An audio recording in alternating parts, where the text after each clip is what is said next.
لا یرا الا مساکنہم، وہ مسکن اور محل نظر آ رہے ہیں، ان میں بسنے والوں کا نام و نشان مٹ گیا۔ لیکن یہ کہ دور بنو امیہ میں تو پھر بھی ابھی اس طرح کے محل نہیں بنے تھے۔ دور بنو عباس میں آ کر تو ملوکیت جو ہے اپنی پوری شدت کے ساتھ اور پوری تمام شان و شوکت کے ساتھ دوبارہ جو ہے ظاہر ہوئی۔ تو یہ اسلام کی تعلیم پر جو پردے پڑے ہیں، جو سرمایہ داری پھر آ گئی۔ السلام علیکم سامعین، ڈاکٹر اسرار احمد صاحب کے مزید بیانات سننے کے لیے ہمارے چینل اسلام کی اصل تعلیمات پر جو پردے دور ملوکیت میں پڑ گئے تھے، اسلام کی اصل تعلیمات تو دور خلافت راشدہ کی تھی۔ اسلام کا آئیڈیل نظام تو وہ تھا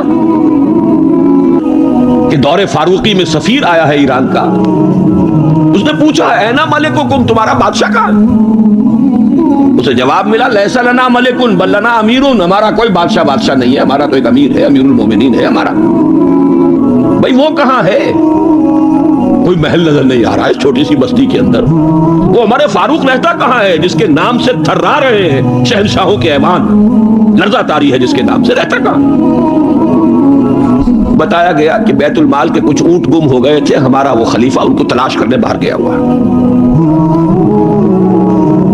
وہ کسی کو ساتھ لے کر گیا ہوگا کہ پہچان تو سکے، تو دیکھا کہ تھک گئے تھے حضرت عمر فاروق، صبح سے تلاش میں تھے، اونٹ نہیں ملے، تھک گئے، دھوپ تیز ہو گئی، تو ایک جھاڑی کے ذرا سائے میں استراحت فرما رہے ہیں، اپنا کوڑا اپنے سر کے نیچے رکھ کر۔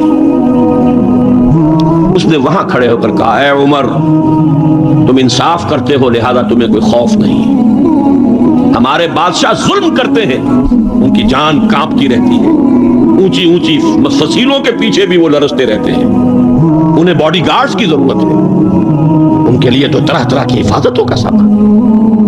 یہ تھا نظام جو محمد عربی نے دیا صلی اللہ علیہ وسلم۔ دور ملوکیت میں تو پھر وہی ایوان سجے، وہی محل بنے، وہی چہیتی بیویوں کے لیے کروڑوں روپے کے مقبرے تعمیر ہوئے، محل بنے۔ جا کر دیکھ لیجئے الحمرا، دیکھ لیجئے جا کر محل۔ اب وہ محل ہیں لا یرا الا مساکنہم، وہ مسکن اور محل نظر آ رہے ہیں، ان میں بسنے والوں کا نام و نشان مٹ گئے۔ لیکن یہ کہ دور بنو امیہ میں تو پھر بھی ابھی اس طرح کے محل نہیں بنے تھے۔ دور بنو عباس میں آ کر تو ملوکیت جو ہے اپنی پوری شدت کے ساتھ اور پوری تمام شان و شوکت کے ساتھ دوبارہ جو ہے ظاہر ہوئی۔ تو یہ اسلام کی تعلیم پر جو پردے پڑے ہیں، جو سرمایہ داری پھر آ گئی، جاگیرداری پھر آ گئی، بہانوں سے سود کو جائز کیا گیا، بیع مؤجل کے حوالے سے ہی سود کے لیے راستے کھول دیے گئے، یہ سارے جاگیریں دی جا رہی ہیں، یہ سارا کا سارا نظام آ گیا۔ ظاہر بات ہے جسے سعودی ماڈل درکار نہیں، جسے ایرانین ماڈل منظور نہیں، وہ اس ماڈل کو کیسے پسند کرے؟ ماڈل تو اگر چاہیے تو وہ تو خلافت راشدہ کا، اس کا کوئی عملی نمونہ دنیا میں آج نہیں۔ تو اقبال نے یہ کہا تھا کہ اگر ایسا ہو گیا، کاش کہ ایسا ہو جائے، تو ہمیں ایک موقع مل جائے گا کہ اسلام کی تعلیمات پر جو پردے دور ملوکیت میں پڑ گئے تھے انہیں ہٹا کر اسلام کے اصل رخ روشن دنیا کو دکھائیں۔ یہی بات قائد اعظم نے کہی تھی۔ ہمیں پاکستان اس لیے مطلوب ہے کہ عہد حاضر میں اسلام کے اصول حریت و اخوت و مساوات کا ایک نمونہ دنیا کے سامنے پیش کر سکے۔ یہ بات دوسری ہے، 45 برس بیت گئے شمسی حساب سے، اور 46.5 برس بیت چکے ہیں قمری حساب سے، ابھی تو کہیں وہ مساوات اور حریت اور اخوت کہیں نظر نہیں آ رہی۔ وہ تو ایک قوم بھی کئی قومیتوں میں بٹ گئی، لسانی اور علاقائی اور صوبائی عصبیتوں کا دور دورہ ہے۔ ڈھونڈ اب اس کو چراغ رخ زیبا لے کر، وہ ایک قوم جو ہندوؤں کے مقابلے میں ایک قوم بن گئی تھی، اب تو وہ تحلیل ہو چکی، اس کا کوئی وجود ہی نہیں۔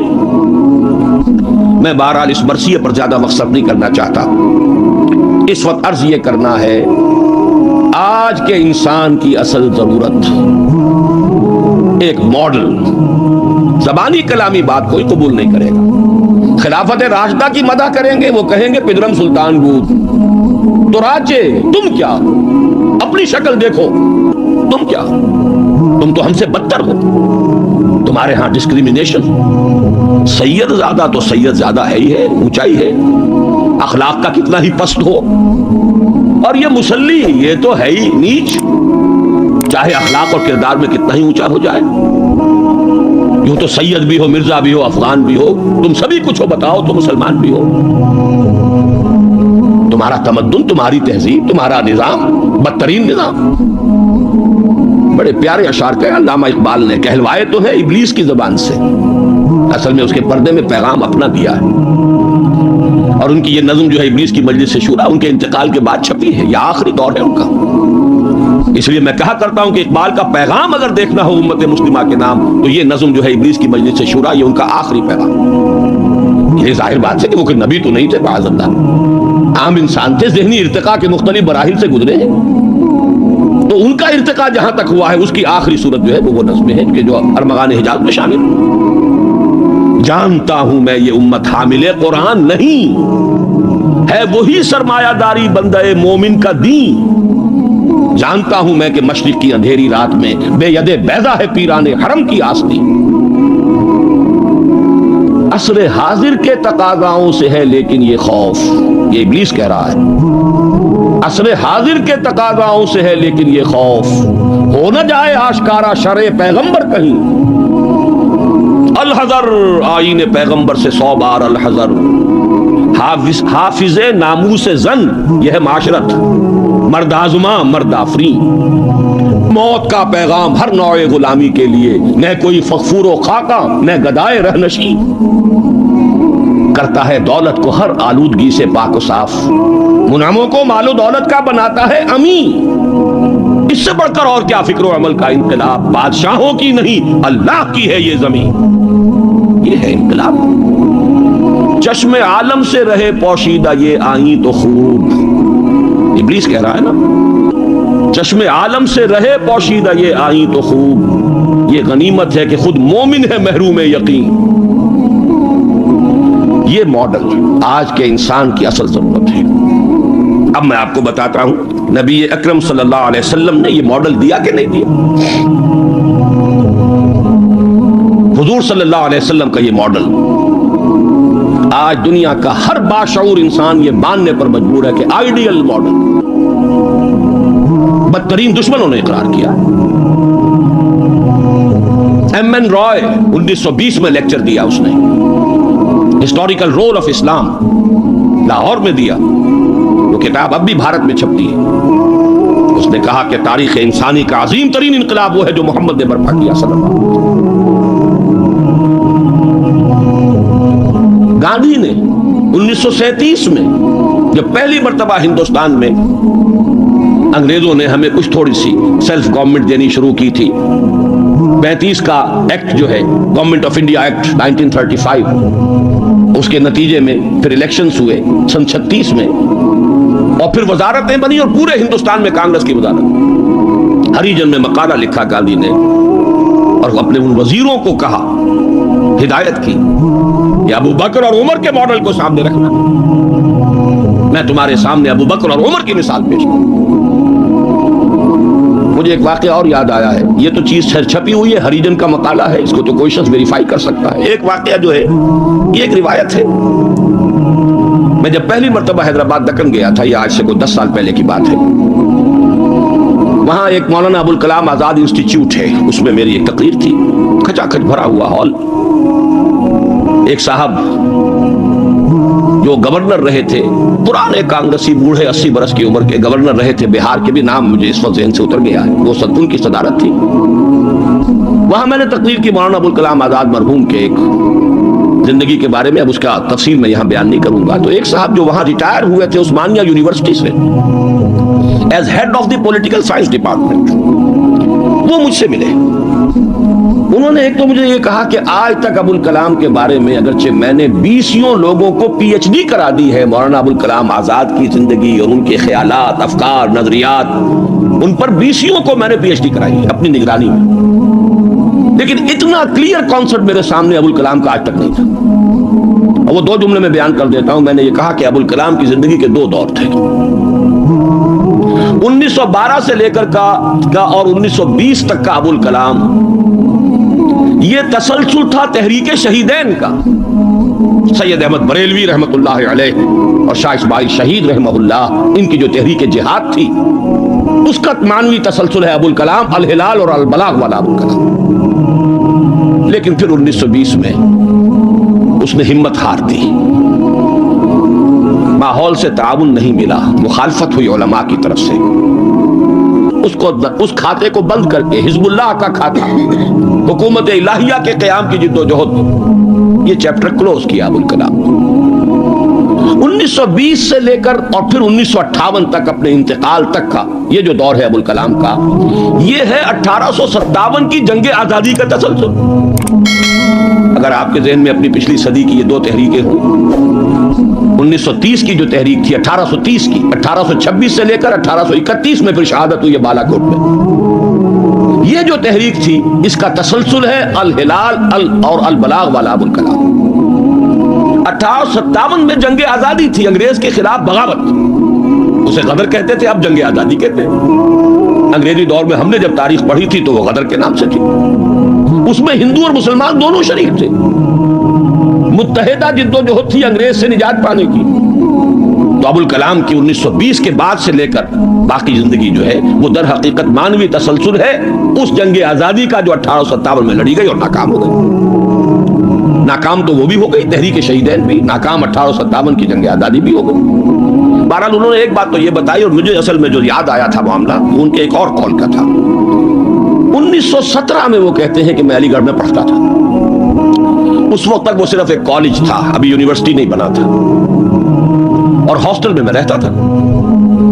تو ایک روز شور مچ گیا، گاندھی جی آئے، گاندھی جی آئے، گاندھی جی آئے۔ گاندھی ابھی نئے نئے آئے تھے ساؤتھ افریقہ سے، اور وہ گویا کہ انڈیا کے پولیٹیکل ہورائزن پر ابھی وہ ایک رائزنگ سن کی حیثیت سے تھے۔ شور مچ گیا، گاندھی جی آئے، گاندھی جی آئے۔ خیر وہ ہم نے ان کو گھیر لیا، کہا کچھ خطاب کیجیے۔ ان کا خطاب نہیں، میں تو صرف دیکھنے آیا تھا، اور وہ گیا تھا۔ پہلے حاضری دی تھی سر سید کے قبر پر۔ پھر اس نے کہا میں آپ لوگوں کو ایک تو خوشخبری دیتا ہوں، آپ کے کالج کے یونیورسٹی بننے کا فیصلہ ہو گیا ہے، چارٹر آپ کی یونیورسٹی کا منظور ہو گیا ہے۔ آپ کو معلوم نہیں ہوگا، میں آپ کو خوشخبری دے رہا ہوں، لیکن ایک بات میں آپ سے اور کہتا ہوں، لوگ ہم پر خوش ہو گئے۔ اگر آپ کا کالج یا آپ کی یونیورسٹی ایک عمر پیدا کر دے تو بہت بڑا احسان ہوگا نو انسان، لیکن مجھے یقین ہے آپ عمر پیدا نہیں کر سکتے، اس لیے کہ میں آپ کے ہاسٹلوں میں چکر لگا چکا ہوں، وہاں قالین بچھے ہوئے ہیں، وہاں عیش اور آسائش کے سامان ہیں، اس ماحول میں عمر پروان نہیں چڑھتا۔ میں یہ سمجھتا ہوں کہ علامہ اقبال نے جو اشعار لکھے ہیں شاید یہ واقعہ ہی ہو کہ جو اس کی تحریک بنا ہو۔ تیرے صوفے ہیں افرنگی، تیرے قالی ہے ایرانی، لہو مجھ کو رلاتی ہے جوانوں کی تن آسانی۔ تو معلوم ہوا کہ یہ عمر کا وہ مقام گاندھی کی نگاہ میں تھا۔ اور پھر سن 1937 میں 20 برس بعد وزیروں کو کہا ہے کہ ابو بکر اور عمر کو اپنے سامنے ماڈل کی حیثیت سے رکھو۔ ایچ جی ویلز نے کہا ہے اگرچہ حضور کی ذاتی زندگی پر، خاص طور پر ازدواجی زندگی پر بڑے رقیق حملے کیے،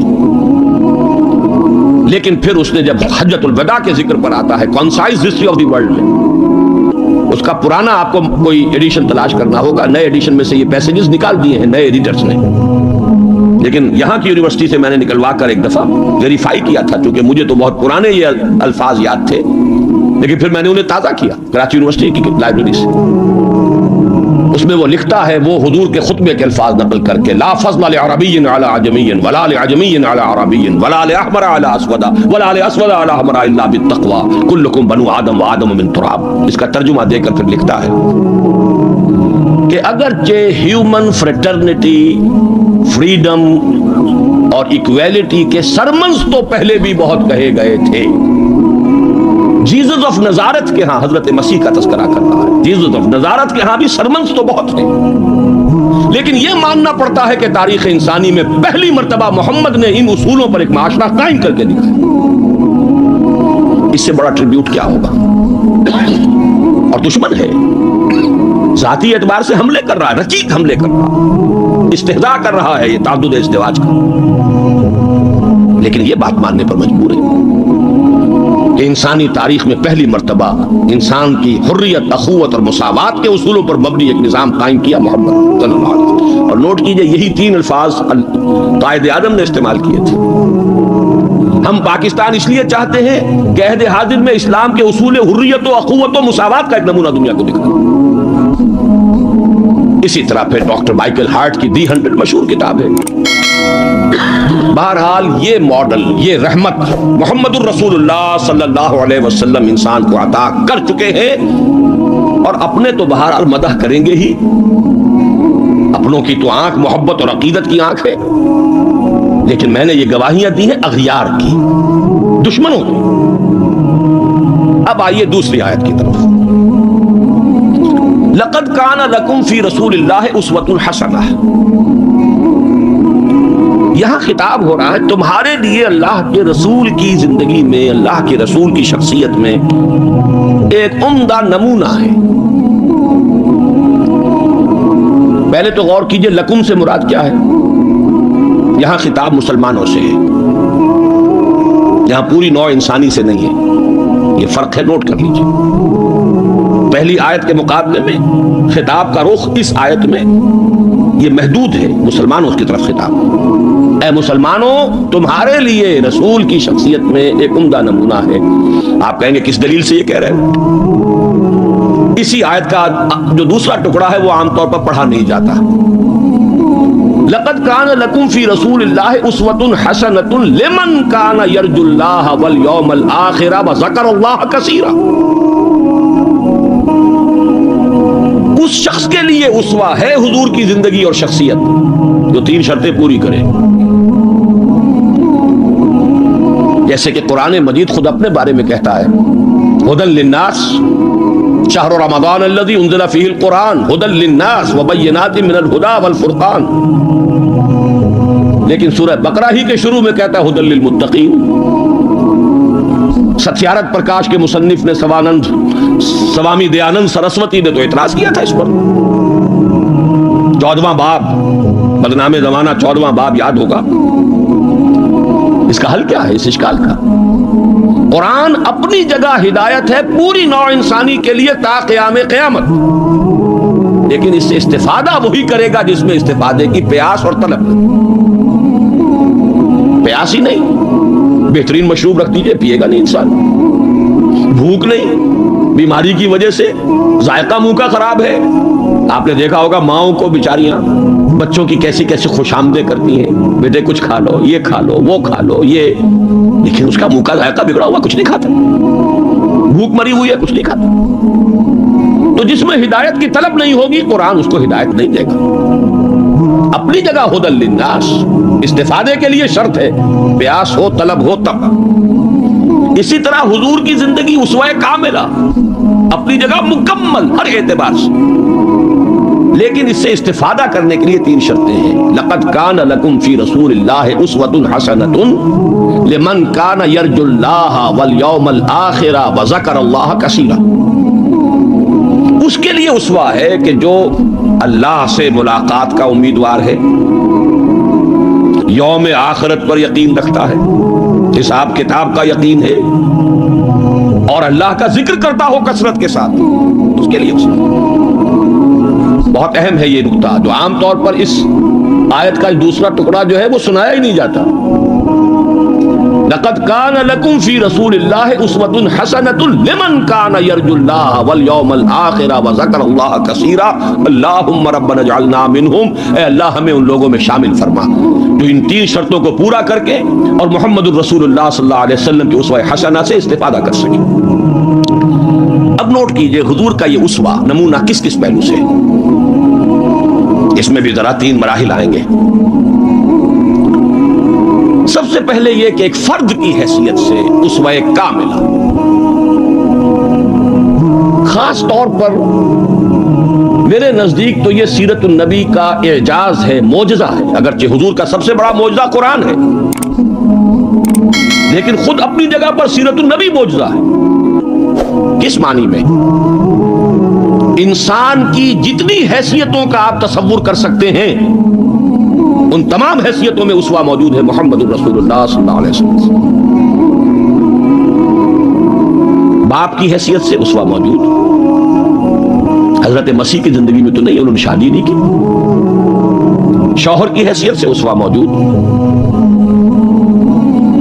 خسر کی حیثیت سے اسوہ موجود، حضرت علی کے خسر ہے کہ نہیں، حضرت عثمان کے خسر ہے یا نہیں۔ داماد کی حیثیت سے اسوہ موجود، حضرت ابوبکر حضرت عمر کے داماد ہے کہ نہیں۔ پھر ذرا غور کیجئے، داعی کی حیثیت سے اسوہ، مبلغ کی حیثیت سے اسوہ، معلم کی حیثیت سے اسوہ، مربی اور مزکی کی حیثیت سے اسوہ، امام مسجد کے اعتبار سے اسوہ، خطیب مسجد کے اعتبار سے اسوہ، پھر میدان جنگ میں سپہ سالار کی حیثیت سے اسوہ، قاضی القضات کی حیثیت سے اسوہ، اور صدر مملکت کی حیثیت سے اسوہ، کون سی زندگی کا گوشہ ہے؟ اتنی گمبھیر زندگی کا واقعہ یہ ہے کہ کوئی اور دنیا میں مثال آپ نہیں دے سکتے، اتنی جامع زندگی۔ یہی بات ہے جو ڈاکٹر مائیکل ہارٹ نے تو یہی بات تو کہی ہے، he is the only person supremely successful in both the religious and secular fields۔ باقی عظیم شخصیتیں ایسی ہیں یا مذہب و اخلاق اور روحانیت کے میدان میں بلند نظر آئیں گی تو دنیا اور سیاست اور مملکت اور ریاست اور سپہ سالاری میں زیرو۔ گوتم بدھ کا ادھر اونچا مقام ہے، ادھر زیرو۔ حضرت مسیح کا ادھر اونچا مقام، ادھر زیرو۔ حضرت مسیح ابھی آئیں گے، دوسرا میدان بھی، اس میں بھی ان کی جولانیاں ہوں گی، لیکن اس وقت تک دنیا جس مسیح سے واقف ہے ان کی زندگی میں تو دوسرا کھاتا ہی نہیں ہے، کھانا کھلا ہی نہیں۔ اور ادھر آئیے سکندر اعظم کہاں میکیڈونیا سے چلا ہے اور بیاس تک پہنچ گیا ہے 3 سال کے اندر، لیکن روحانیت اور مذہب اور اخلاق کے معاملے میں زیرو سے کام نہیں چلتا، کوئی مائنس ویلیو لانی پڑے گی۔ اسی طرح اٹیلا، اسی طرح چنگیز خان، ایک ہی شخصیت ہے، the only person supremely successful in both the fields, گویا کہ ہر اعتبار سے اسوہ کاملہ۔ یہاں بھی ایک نقطہ ذرا سی ڈائگریشن ہے، ایک پہلو ایسا ہے انسانی زندگی کا جس میں حضور اس کا کی شخصیت یا آپ کی سیرت اسوہ نہیں ہے۔ آدمی چونک جائے گا، اسے شاید توہین پر محمول کرے، لیکن ہے، اور وہ شخصیت کا پہلو ہے ایک عورت کی حیثیت سے، بیوی کے لیے اسوہ، ماں کے لیے اسوہ، کہاں سے آئے گا؟ آخر آدھی انسانیت ہے، نصف بہتر حیات آپ تو کہتے ہیں، دی بیٹر ہاف، اس کے لیے اسوہ، اس کی نسوانی زندگی کے اعتبار سے اسوہ کا۔ دیکھیے یہی نقطہ ہے، نوٹ کر لیجئے، دل پر لکھ لیجئے۔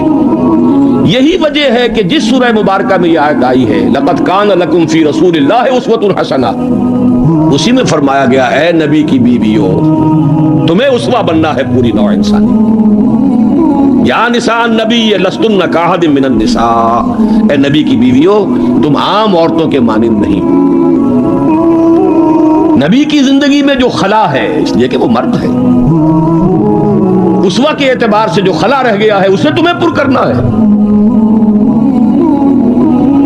انما یرید اللہ لیذھب عنکم الرجس اہل البیت ویطہرکم تطہیرا، اللہ چاہتا ہے کہ تم سے ہر طرح کی گندگی آلائش کو خوب دھو کر پاک کر دے، تطہیر جتنا کہ تطہیر کا حق ہے بتمام و کمال تمہاری شخصیتوں میں پورا ہو جائے، اس لیے کہ تم پوری امت کے لیے، نوع انسانی کے لیے اسوہ کی وہ کمی کہ جو سیرت محمدی میں ہے صلی اللہ علیہ وسلم، اس خلا کو پر کرنے والی بنو گی۔ بہرحال انفرادی حیثیت میں گمبھیر ترین اسوہ حضور کی زندگی میں موجود، اسی کا ایک رخ اور بھی ہے انفرادی زندگی کا، اور وہ ہے اخلاقیات۔ حضور کا اپنا قول ہے انما بعثت لاتمم مکارم الاخلاق، مجھے اس لیے بھیجا گیا ہے، مبعوث کیا گیا ہوں تاکہ اخلاق کی بہترین جو بلندیاں ہیں ان کی تکمیل کر دوں، اتمام کر دوں۔ اس کا مفہوم کیا ہے، اس کو سمجھیے۔ علیحدہ علیحدہ انڈیویجول ایتھیکل ویلیوز، اخلاقی قدریں مختلف انبیاء کی زندگی میں اپنے نقطۂ عروج کو پہنچ چکی تھی۔ صبر میں حضرت ایوب سے آگے کس کا مقام ہوگا؟ ان کے تو نام کا جز ہے ایوب صابر، محاورہ ہے صبر ایوب۔ تسلیم میں حضرت اسماعیل سے آگے کون جائے گا جو گردن رکھ رہا ہے، ابا جان چلائیے چھری، ستجدنی انشاءاللہ من الصابرین، سر تسلیم خم ہے جو مزاج یار میں آئے، اس سے کوئی اونچا مقام ہوگا؟ استقامت میں حضرت نوح سے آگے کوئی جا سکتا ہے؟ 950 برس کس پر آئے؟ 950 برس، فلبث فیہم الف سنۃ الا 50 عاما، دعوت اور تبلیغ میں استقامت سے اس سے آگے تو کوئی مقام ممکن نہیں. غیرت اور حمیت اور جلال دین کے لیے حضرت موسیٰ سے آگے کون جائے گا؟ زہد اور لذات دنیا سے کنارہ کشی میں حضرت مسیح اور حضرت یحییٰ سے آگے کون سا مقام؟ اب کمی کون سی تھی؟ یہ ہے بات سوچنے کی. پھر اتمام کس کا کیا حضور؟ یہ اتمام ہے جامعیت کا اتمام. ان تمام اقدار کو جمع کر کے ایک بہترین گلدستہ توازن اعتدال کے ساتھ ان سب کو ایک شخصیت میں جمع کر دینا، یہ ہے وہ اتمامی اور تکمیلی شان جو محمد رسول اللہ صلی اللہ علیہ وسلم کی ہے اس میدان میں. زہد بھی ہے لیکن ازواج مطہرات بھی ہے، نکاح بھی ہے. وہ زہد نہیں ہے کہ جو رہبانیت والا زہد. حضرت عائشہ کی شہادت ہے کہ حضور بیٹھے ہوتے تھے ہمارے مابین اور پیار اور محبت کی باتیں ہوتی تھی. وہ زاہد خشک کا معاملہ نہیں تھا حضور کا. حضور نے خود فرمایا مجھے تمہاری اس دنیا سے 3 ہی چیزیں پسند ہیں. ان میں سے ایک عورت کا ذکر کیا. کوئی حجاب نہیں، جو فطرت ہے جو اللہ نے بنائی ہے. بھرپور آئلی زندگی بسر کی، بہت محبت کرنے والے اور محبت دینے والے شوہر تھے محمد صلی اللہ علیہ وسلم. لیکن جیسے ہی اذان کی آواز آتی تھی ایسے اٹھ کر چلے جاتے تھے کہ جیسے ہم سے کوئی تعلق ہی نہیں، سروکار ہی نہیں، ہم سے واقف ہی نہیں کہ ہم کون. یہ ہے وہ درمیانے قار دریا تختہ بندم کر دئی بازمی گوئی کے دامن ترمکن ہوشیار باش. اچھا دیکھیے یاد آ گیا ہے آپ کی بھی طبیعت اس وقت جو ہے میں تو دیکھ رہا ہوں آمادگی ہے، وقت کچھ زیادہ بھی صرف ہو جائے تو کوئی حرج نہیں. رجم کا ایک واقعہ ہو رہا ہے حضرت مسیح کی زندگی میں. وہ میری مگدلین پڑھا ہوگا آپ نے، زانیہ تھی، جرم ثابت ہو گیا، اسے رجم کرنے کے لیے لے کے جا رہے تھے. شور مچا ہوا تھا، حضرت مسیح بھی گزر رہے تھے. کیا معاملہ ہے؟ یہ ہے. فرمایا ٹھیک ہے چلو، خود بھی چلے. اب جب اسے باندھ دیا گیا اب کھڑے ہو کے فرمایا ٹھیک ہے قانون ہے رجم کا اور یہ شریعت موسوی کا حکم ہے، رجم ہونا چاہیے، لیکن اس کو پہلا پتھر وہ مارے جس نے خود کبھی زنا نہ کیا. میں کہتا ہوں حیرت ناک بات ہے یہ کہ اتنی شرافت ان لوگوں میں تھی کہ ایک ایک جو ہے وہاں سے کھسکنا شروع ہو گیا، مجمع چھٹ گیا. یہ ایک رخ ہے زندگی کا. حضور کی شخصیت میں اب آپ کو 2 رخ جمع ملیں گے. وہ غامدیہ خاتون آئی ہے، اس نے کہا حضور مجھ سے وہ خطا ہو گئی ہے، مجھے پاک کر دی. حضور نے پوچھا کہ کہیں کوئی حمل تو نہیں ہے؟ جی حمل بھی ہے. تو جاؤ، جرم تمہارا ہے، اس جان کا کیا جرم ہے جو تمہارے پیٹ میں ہے؟ وضع حمل کے بعد آنا. اب آئی ہے وہ وضع حمل کے بعد، بچہ گود میں ہے. حضور وہ مرحلہ طے ہو گیا، مجھے پاک کر دیجئے، رجم کر دیجئے، میں پاک ہو جاؤں. دنیا کی سزا میں بھگت لوں گی، آخرت میں اللہ مجھے بچا. فرمایا ابھی تو اس بچے کی زندگی تمہارے ساتھ وابستہ ہے، جاؤ دودھ پلاؤ. کچھ دنوں کے بعد پھر آئی ہے، بچے کے ہاتھ میں روٹی کا ٹکڑا ہے، کھا رہا ہے. فرمایا ہاں ٹھیک ہے لے جاؤ اس کو رجم کر دو، اللہ کا حکم ہے. لا تاخذکم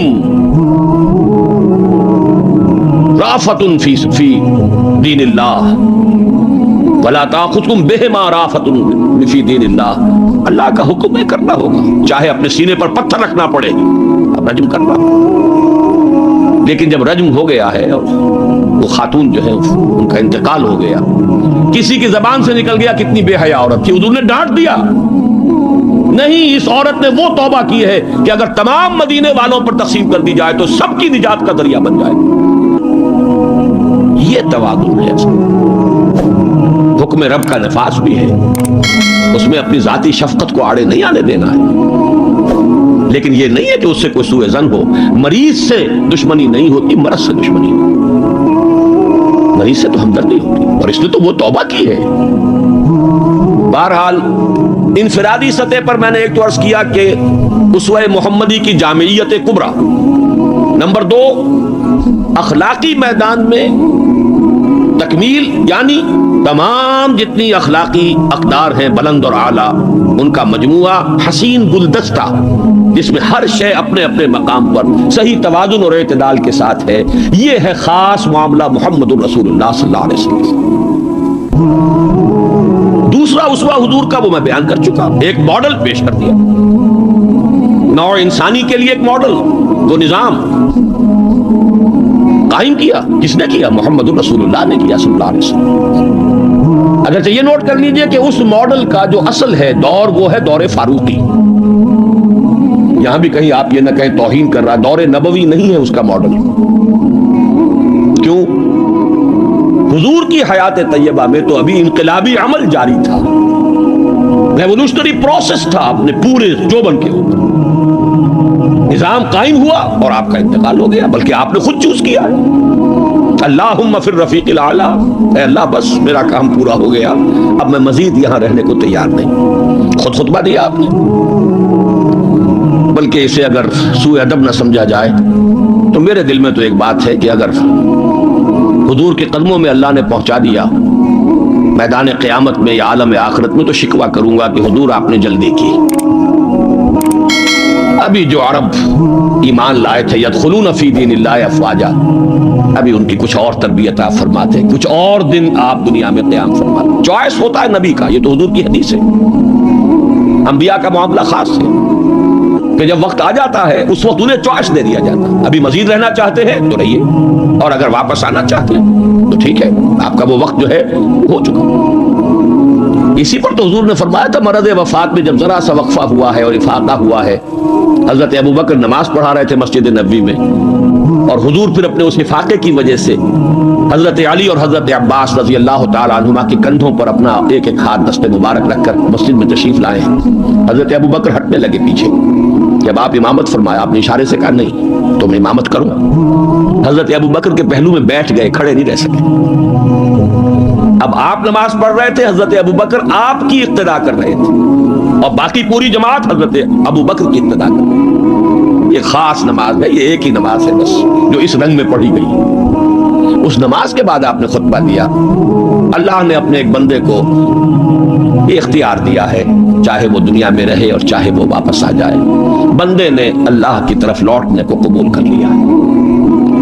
حضرت ابوبکر رو پڑے، باقی صحابہ نہیں سمجھے کہ یہ تو ایک خاص بات کہی جا رہی ہے، کسی اور کی حکایت ہے، کیا ہے۔ حضرت ابوبکر رو پڑے، سمجھ گئے کہ معاملہ کیا ہے۔ اب آپ نے فیصلہ کر لیا مراجعہ۔ بہرحال میں یہ عرض کر رہا تھا کہ حضور کی حیات طیبہ بہت گمبھیر انقلابی عمل ہے جو اس کے اندر چھایا ہوا ہے، اس میں پھر ابھی اس نظام کی برکات جو ہے وہ نمایاں نہیں ہے، موجود ہیں، نمایاں نہیں۔ اسی طرح حضرت ابوبکر کے کل 2.25 سال، اور وہ بھی جس انقلاب کی تکمیل حضور نے کر دی تھی، اس کے خلاف جو کاؤنٹر ریولوشنری موومنٹس اٹھی ہیں ان کو کرب کرنے میں سارا وقت صرف ہو گیا۔ مسلمہ کذاب اٹھ کھڑا ہوا ہے، فلاں جو ہے یہ نبیہ بن کر دعوے دار بن کر کھڑی ہو گئی ہے، اس نبی اور نبیہ کا نکاح بھی ہو گیا ہے، ایک طوفان۔ منکرین زکوٰۃ کھڑے ہو گئے ہیں، اور شاید آپ نے کبھی نوٹ نہ کیا ہو، نوٹ کر لیجئے، یہ سورت تو آپ پڑھتے ہی ہیں، اذا جاء نصر اللہ والفتح ورأیت الناس يدخلون فی دین اللہ افواجا، لیکن یہ کہ اس کی ایک برعکس تصویر بھی ہے، وہ دیکھ لیجئے کہ حضور کے انتقال کے بعد وہ جو فوج در فوج آئے تھے، فوج در فوج نکل بھی گئے تھے، یخرجون من دین اللہ افواجا، اور دارالاسلام جو ہے وہ صرف مدینے تک محدود ہو کر رہ گیا تھا۔ حضرت ابوبکر کی فضیلت جو ہے در حقیقت اسی سے ظاہر ہوتی ہے، with an iron fist and with an iron will، جس طرح آپ نے مقابلہ کیا اور کرش کر دیا ہے تمام جو بھی قوتیں اٹھی۔ حضرت عمر تک گھبرا رہے ہیں، مشورہ دے رہے ہیں کہ دیکھیے ایک دم 3 محاذ نہ کھول لیجئے، حالات بڑے خراب ہیں، بڑے نازک ہیں۔ آپ نہ تو جیش اسامہ کو روک رہے ہیں، ٹھیک ہے آپ کا کہنا ہے کہ جس لشکر کا عالم جو ہے حضور نے عطا کر دیا ہو، میں کیسے اس لشکر کو روکوں؟ پھر آپ مدعیان نبوت کے خلاف بھی لشکر بھیج رہے ہیں، وہ بھی سمجھ میں آتا ہے، وہ تو کافر ہو گئے، مرتد ہو گئے، لازماً ان کے خلاف تو جہاد کرنا ہے، لیکن کم سے کم ان زکوٰۃ کا انکار کرنے والوں کے معاملے میں سوچئے، نرمی کیجئے، تیسرا محاذ نہ کھولیے۔ انہوں نے نہ کسی نئے نبی کی دعوت کو قبول کیا ہے، نہ وہ ابھی نماز کا انکار کر رہے ہیں، بلکہ زکوٰۃ بھی یہ نہیں کہتے کہ ہم نہیں دیں گے، صرف یہ کہتے ہیں کہ ہم حکومت کو نہیں دیں گے، تو تھوڑی سی نرمی کیجئے۔ حضرت عمر کو ڈانٹ پلائی ہے حضرت ابوبکر نے، اے عمر تم دور جاہلیت میں تو بڑے سخت تھے اور بڑے ہمت والے تھے، اسلام میں آ کر کمزور ہو گئے۔ اور پھر وہ تاریخی الفاظ کہے ہیں ایبدل الدین وانا حی، کیا دین کے اندر ترمیم ہوگی جبکہ میں ابھی زندہ ہوں؟ میری زندگی میں دین میں ترمیم نہیں ہو سکتی. خدا کی قسم اگر کسی اور نے میرے ساتھ نہ دیا تنہا جاؤں گا اور ان مانعین زکات سے جہاد کروں گا. یہ آئرن ول اور آئرن فسٹ ابو بکر رقیق القلب نحیف الجثہ انسان. لہذا اس 2.25 سال میں بھی اصل جو برکات ہیں ان کا ظہور نہیں ہو پا رہا. اصل میں جسے انگریزی میں آپ کہتے ہیں للی ان بلوم، یہ گلاب کا پھول پوری طرح کھل کر جو سامنے آیا ہے وہ دور فاروقی ہے رضی اللہ تعالی عنہ. اس کی وہ شانیں ہیں. تو سفیر کا واقعہ سنا چکا ہوں. حریت کا معاملہ دیکھیے کہ سعد ابن ابی وقاص کے بارے میں پرچہ نویس نے اطلاع دی ہے ایران سے. گورنر ہے ایران کے حضرت سعد ابن وقاص، اور گورنر اس لیے ہیں کہ خود فاتح ایران ہیں. یہ ریوڑیوں کی طرح بٹی ہوئی گورنریاں نہیں ہیں کہ اس کو دے دو اس کو دے دو، جس کو چاہو دے دو. خود فاتح ایران سعد ابن ابی وقاص. اور آدمی کون ہے وہ؟ ایک ہی انسان ہے جس کے بارے میں حضور نے فرمایا اے سعد تم پر میرے ماں باپ قربان. غزوہ احد میں جب لرزہ کیا ہے کفار نے اور حضور کو شہید کرنے کے لیے سرتوڑ کوشش کی ہے، اس وقت تیر اندازی کر رہے تھے حضرت سعد ابن ابی وقاص رضی اللہ تعالی عنہ، یکی عشرہ مبشرہ. اس وقت حضور نے کہا تھا تیر چلائے جاؤ اے سعد تم پر میرے ماں باپ قربان. وہ سعد ہیں کہ پرچہ نویس نے اطلاع دی ہے کہ سعد نے اپنے گھر کے باہر ایک ڈیوڑی بنا لی ہے، دربان کھڑا کر دیا ہے. حضرت بلال کو بھیجا ہے، خط میں ڈانٹ دی ہے، لیکن بلال کو حکم تھا کہ پہلے جا کر ڈیوڑی کو آگ لگا دینا پھر یہ خط دینا سعد کو. نے آگ لگائی ہے پھر جا کر یہ خط دیا ہے. خط میں لکھا ہے سعد لوگوں کو ان کی ماں نے آزاد جنا تھا، تم نے انہیں اپنا غلام کب سے بنا دیا. حریت کا اس سے اونچا تصور کوئی ہوگا؟ ایک عورت ٹوک رہی ہے، عمر جی محمد عورت تھی، یہ کیا تم نے حکم نافذ کیا ہے کہ مہر اس سے زیادہ نہیں ہوگا؟ ہمارے جس حق پر اللہ نے کوئی حد نہیں لگائی، تم کون ہوتے ہو حد لگانے والے؟ قرآن کی آیت ہے بات ہے تم احداہن قنطارن، تم نے اگر اپنی کسی بیوی کو ڈھیروں دیا ہو سونا تب بھی واپس نہیں لے سکتے. جب قرآن نے ڈھیروں سونے تک کی اجازت دی ہے تم کون ہوتے ہو اس کے اندر ترمیم کرنے والے؟ عمر وہی کہتے ہیں آج ایک بڑھیا نے عمر کو دین سکھایا اور آرڈیننس واپس.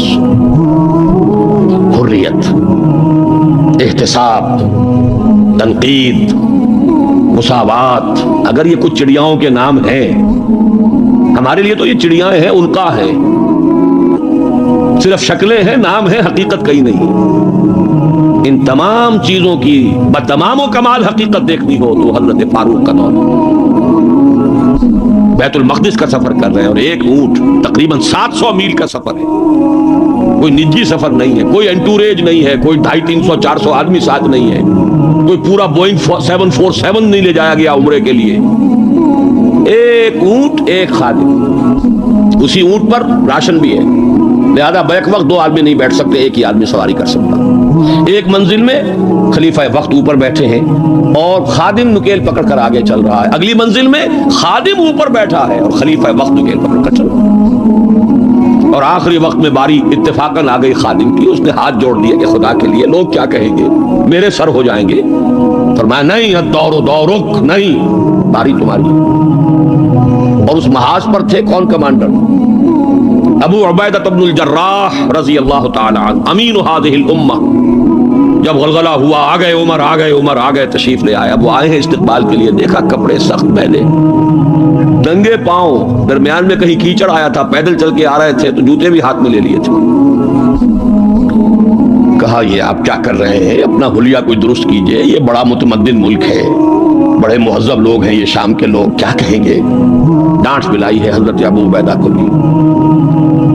نحن قوم اعزنا اللہ بالاسلام، اے ابو عبیدہ کیا ہو گیا تمہیں؟ ہم وہ لوگ ہیں کہ ہمیں جو عزت اللہ نے دی ہے وہ اسلام سے دی ہے، کپڑوں سے نہیں دی. واقعہ یہ ہے کہ یہ ہے وہ heights by great men reached and kept. یہ مثالیں ہیں، یہ آئیڈیل ہے، یہ اسوہ ہے. اور اس میں کمال عمر کا نہیں ہے، کمال محمد الرسول اللہ کا ہے صلی اللہ علیہ وسلم. درخت اپنے پھل سے پہچانا جاتا ہے، عمر تو درخت کا پھل ہے، ابو بکر اس درخت کے پھل ہیں، صحابہ کرام اس شجرہ طیبہ کے برگ و بار ہیں. اسوہ تو محمد کا ہے صلی اللہ علیہ وسلم. لیکن اب آگے آئیے اسوے کی تیسرا حصہ ہے اسوہ کا، اور یہ نوٹ کر لیجئے جس مقام پر یہ آیت وارد ہوئی ہے سورہ احزاب میں. پہلے تو میں نے آپ کو بتایا سورہ احزاب ہی میں وہ آیت بھی ہے جس میں اسوہ خواتین کے لیے حضور کے ازواج مطہرات. لیکن یہ آیت کہاں آئی ہے پرٹیکولرلی؟ وہ ہے غزوہ احزاب، جنگ کا مرحلہ. یہ جنگ کس لیے لڑی جا رہی تھی؟ غلبہ دین کے لیے. لِيُظْهِرَهُ عَلَى الدِّينِ كُلِّهِ. چھاپڑا صاحب سے آپ نے سورہ صف کی آیات سن لی ہے، کاش کہ وہ ایک آیت اور شامل کر دیتے اس سے پہلے، اس لیے کہ اس وقت کا جو دنیا کا نقشہ ہے وہ اس آیت میں. یریدون لیطفئوا نور اللہ بافواہہم، یہ چاہتے ہیں کہ اللہ کے نور کو، اللہ کے اس نور کو اپنی منہ کی پھونکوں سے بجھا دیں. واللہ متم نورہ ولو کرہ الکافرون، اور اللہ تو اپنے نور کا اتمام فرما کر رہے گا چاہے کافروں کو کتنا ہی ناگوار ہو.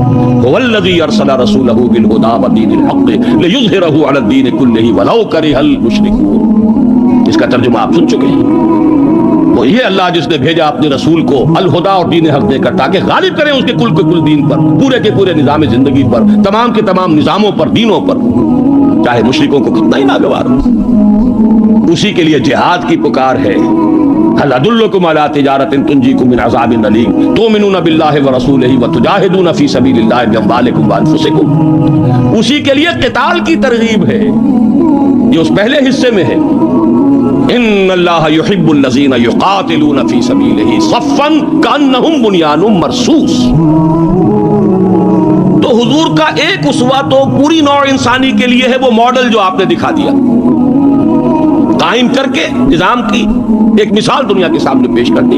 یہ ممکن ہے، قائم ہو سکتا ہے، یہ کہانی نہیں ہے، یہ تو تاریخ کا نصف النہار ہے. 5000 برس قدیم بات ہوتی تو کہتے پتہ نہیں ڈھکوسلا ہے، ہوا بھی ہے کہ نہیں ہوا. یہ تو عین ہسٹوریکل ایرا ہے، تاریخی حقائق ہیں، پوری دنیا مان رہی ہے. روز روشن نصف النہار پر سورج تاریخ کا ہے جبکہ محمد رسول اللہ صلی اللہ علیہ وسلم نے یہ ماڈل پیش کیا جس کا کہ اقرار اور اعتراف دشمن کر رہے ہیں. تو وہ اسوہ تو ہے پوری نوع انسانی کے لیے. میں نے آپ کو نوٹ کرایا تھا لقد کان لکم، وہ اسوہ جو اس امت کے لیے ہے وہ کون سا اسوہ ہے؟ وہ اسوہ ہے وہ طریقہ کار جس سے کہ آپ نے وہ انقلاب برپا کیا. کیسے قائم کیا؟ منہج کیا تھا، منہاج کیا تھا، طریقہ کار کیا تھا، پہلے کیا کیا تھا، پھر کیا کیا تھا، اگلا قدم اٹھایا تو کیوں اٹھایا، پہلے نہیں اٹھایا تو کیوں نہیں اٹھایا تھا، کیا سبب ہے کہ مکے میں حکم دیا جا رہا ہے چاہے تمہارے ٹکڑے اڑا دیے جائیں، تمہیں زندہ آگ کے اندر جلا دیا جائے تب بھی تم ہاتھ نہیں اٹھاؤ گے. کفو ایدیکم، اپنے ہاتھ بندھے رکھو. نو ریٹیلیشن، نو ریونج، کوئی انتقام نہیں، کوئی قصاص نہیں. آئے گا وہ وقت جب تمہارے ہاتھ کھول دیے جائیں گے. نغمہ ہے بلبل شوریدہ تیرا خام، ابھی اپنے سینے میں اسے اور ذرا تھام، ابھی اپنے ہاتھ روکے رکھو چاہے تمہارے جسم کے ٹکڑے کر دو. کیا وجہ ہے؟ پھر کیا وجہ ہے؟ ہاتھ کھل گئے، کیوں کھل گئے؟ فیصلہ کن چیز کون سی تھی؟ ہاتھ بندھے ہوئے تھے تو کیوں بندھے ہوئے تھے؟ کھلے تو کیوں کھلے؟ کب کھلے؟ کس تبدیلی کی وجہ سے کھلے؟ کیا وجہ ہے کہ سن 6 میں صلح حدیبیہ کر رہے ہیں اور بظاہر گر کر اور دب کر رہے ہیں، ہر مسلمان کا خون کھول رہا ہے. حضرت عمر سے تو ضبط نہیں ہو سکا، ساری عمر پچھتاتے رہے کہ میں نے گستاخی کا معاملہ کیا تھا. جو جا کر حضور سے کہا تھا کیا ہم حق پر نہیں ہیں؟ فرمایا ہاں ہم حق پر ہیں. تو پھر ہم دب کر صلح کیوں کر رہے ہیں؟ فرمایا میں اللہ کا رسول ہوں، وہی کر رہا ہوں جس کا مجھے حکم ہے. یہی بات حضرت علی نے کی جب سہیل ابن عمر نے کہا ہے کہ یہ معاہدہ جو لکھا جا رہا ہے صلح کی دستاویز، اس میں آپ کے نام کے ساتھ رسول اللہ کا لفظ نہیں ہوگا، اس لیے کہ دستاویز پر تو دونوں پارٹیز کے دستخط ہونے. اگر ہم آپ کو اللہ کا رسول مان لیں تو جھگڑا کائے گا. پھر ہم تو نہیں مانتے کہ آپ اللہ کے رسول ہیں. یہ معاہدہ ہوگا محمد ابن عبداللہ اور قریش کے مابین. وہی مسکرا کر بات فرمائی، تم مانو یا نہ مانو میں اللہ کا رسول ہوں، لیکن اے علی مٹا دو، جو یہ کہہ رہا ہے مان لو، یہ لکھ دو محمد ابن عبداللہ. عرض کیا حضور یہ میں نہیں کر سکتا. غیرت و حمیت حضرت عمر میں ہے، حضرت علی میں ہے، کوئی فرق نہیں، کچھ فرق نہیں ان چاروں میں. معلوم ہوا ہے کرنیں ایک ہی سورج کی. اس اعتبار سے نوٹ کیجئے کہ خون کھول رہا ہے، اور خون کھولنے کی مثال میں آپ کو اب دیتا ہوں. ایک ایک شخص کا خون کھول رہا ہے، یہاں تک کہ ابو بکر کا خون کھول رہا ہے. یہ دوسری بات ہے، ضبط اتنا ہے کہ بولے نہیں. کیسے معلوم ہوا کہ خون کھول رہا تھا ابو بکر کا بھی؟ جب صلح ہو گئی حضور نے فرمایا مسلمانوں اب احرام کھول دو، جو ہدی کے جانور ہیں یہیں ذبح کر دو. کوئی نہیں اٹھا. دوسری مرتبہ فرمایا مسلمانوں اٹھ جاؤ، اٹھو، اب جو ہو گیا صلح ہو گئی ہے، احرام کھول دو. کوئی نہیں اٹھا. ابو بکر بھی نہیں اٹھے، ایک آدمی نہیں اٹھا. تیسری مرتبہ پھر کہا. حیران ہو گئے کہ یہ صحابہ کا یہ حضور کا حکم. اس کی ایک توجیہ ہے وہ میں بعد میں عرض کروں گا، لیکن پہلے واقعہ کیا اس کو سمجھیے. دل گرفتہ ہو کر حضور اپنے خیمے میں گئے، ناراض ہو کر، دل گرفتہ. حضرت ام سلمہ تھا ساتھ تھی رضی اللہ تعالیٰ، بڑی مدبر خاتون، بہت مدبر خاتون. جا کر کہا ہے کہ مسلمانوں کا یہ حال ہے سب کا، میں نے 3 مرتبہ کہا ہے، کوئی نہیں اٹھ رہا. حضرت ام سلمہ نے مشورہ دیا حضور آپ کسی سے کچھ کہیے نہیں، اپنا احرام کھول دیجئے، قربانی دیجئے. اب آئے ہیں، آ کر اپنا احرام کھول دیا، قربان. اب سب اٹھ گئے، سب نے قربانیاں دی. میرے ذہن میں اس کی تعبیر یہ ہے کہ لوگ منتظر تھے. اسے کہا جاتا ہے فلسفے میں حالت منتظرہ. پتہ نہیں حضور ہمارا امتحان تو نہیں لے رہے، یہ احرام کیسے کھول دیں بغیر عمرہ کیے؟ یہ کوئی اللہ اور اس کے رسول کی طرف سے ہماری غیرت و حمیت کا امتحان تو نہیں ہے. اس سسپینس میں تھے. جب دیکھا کہ حضور نے تو کھول دیا احرام، قربانی دے دی، اب گویا کہ کوئی شک اور شبہ کی بات نہیں رہی کہ یہی منشاء نبوت ہے، یہی حکم ہے. لہذا کوئی ایک بھی نہیں تھا کہ جو پیچھے رہ گیا. لیکن میری گفتگو اس وقت اس مرحلے پر تھی کہ قابل توجہ ہے یہ بات. 2 سال قبل سن 6 میں حضور صلی اللہ علیہ وسلم بظاہر گر کر دب کر صلح کر رہے ہیں، اور 2 سال کے بعد قریش کا سردار آ کر ابو سفیان خوش آمدیں کر رہے ہیں. اس لیے میں ادب کا جس سے نام لوں گا کہ ایمان لے آئے بات صحابی ہے. خدا کے لیے ہماری طرف سے خطا ہوئی ہے، ہمارے ایک قبیلے نے، ہمارے حلیف قبیلے نے صلح کو توڑا ہے، رینیو کر دیجئے، دوبارہ وہ ٹریٹی ہو جائے، دوبارہ معاہدہ. حضور نہیں سن رہے، سفارشیں کرا رہے ہیں، حضرت علی سے کرا رہے ہیں، فلاں سے کرا رہے ہیں. خدا کے لیے سفارش کرو، منواؤ. ابو سفیان بڑے مدبر انسان، انہیں پتا تھا اب ہمارے اندر طاقت نہیں ہے، اب ہم مقابلہ نہیں کر سکتے محمد کا. 2 برس جو حضور کو مل گئے، اس میں جو آپ نے پھر اپنی دعوت اور جو تنظیم اور تربیت کے مراحل جس تیزی کے ساتھ آگے بڑھائے ہیں. خیبر فتح کر لیا، اتنی بڑی فتح. صلح حدیبیہ کے فوراً بعد جب اندرون ملک عرب کوئی اندیشہ نہیں رہا، سیدھے آپ نے تیر کی طرح رخ کیا خیبر کا، اور وہ گڑھ اور قلعہ جو ہے یہود کا، اس کو پاش پاش کر دیا. اب طاقت اتنی ہو چکی تھی کہ ابو سفیان کو معلوم تھا we are no match to Muhammad now صلی اللہ علیہ وسلم. اس لیے بلکہ اس میں بھی واقعہ سن لیجئے. حضرت ام حبیبہ ابو سفیان کی بیٹی ہے، حضور کے نکاح میں ہے. معلوم ہوا کہ this is the nearest approach. اس سے زیادہ سفارش اور کون سی ہوگی؟ اپنی بیٹی جو ہے خود نبی کے گھر میں. بڑی امیدیں لے کر گئے ہوں گے ابو سفیان. حضرت ام حبیبہ کے حجرے میں جب گئے، چارپائی پر بیٹھنے لگے تھے، انہوں نے کہا ابا جان ذرا ٹھہریے. بستر بچھا ہوا تھا، اس کو طے کر دیا کہ اب بیٹھیے. اب یہ قریش کا سردار، مکے کا چیف، پوچھتے ہیں بیٹی یہ بستر میرے لائق نہ تھا یا میں اس بستر کے لائق نہ تھا؟ فرمایا ابا جان آپ اس بستر کے لائق نہیں ہے، یہ محمد الرسول اللہ کا بستر ہے. آپ مشرک ہیں، کافر ہیں، نجس ہیں.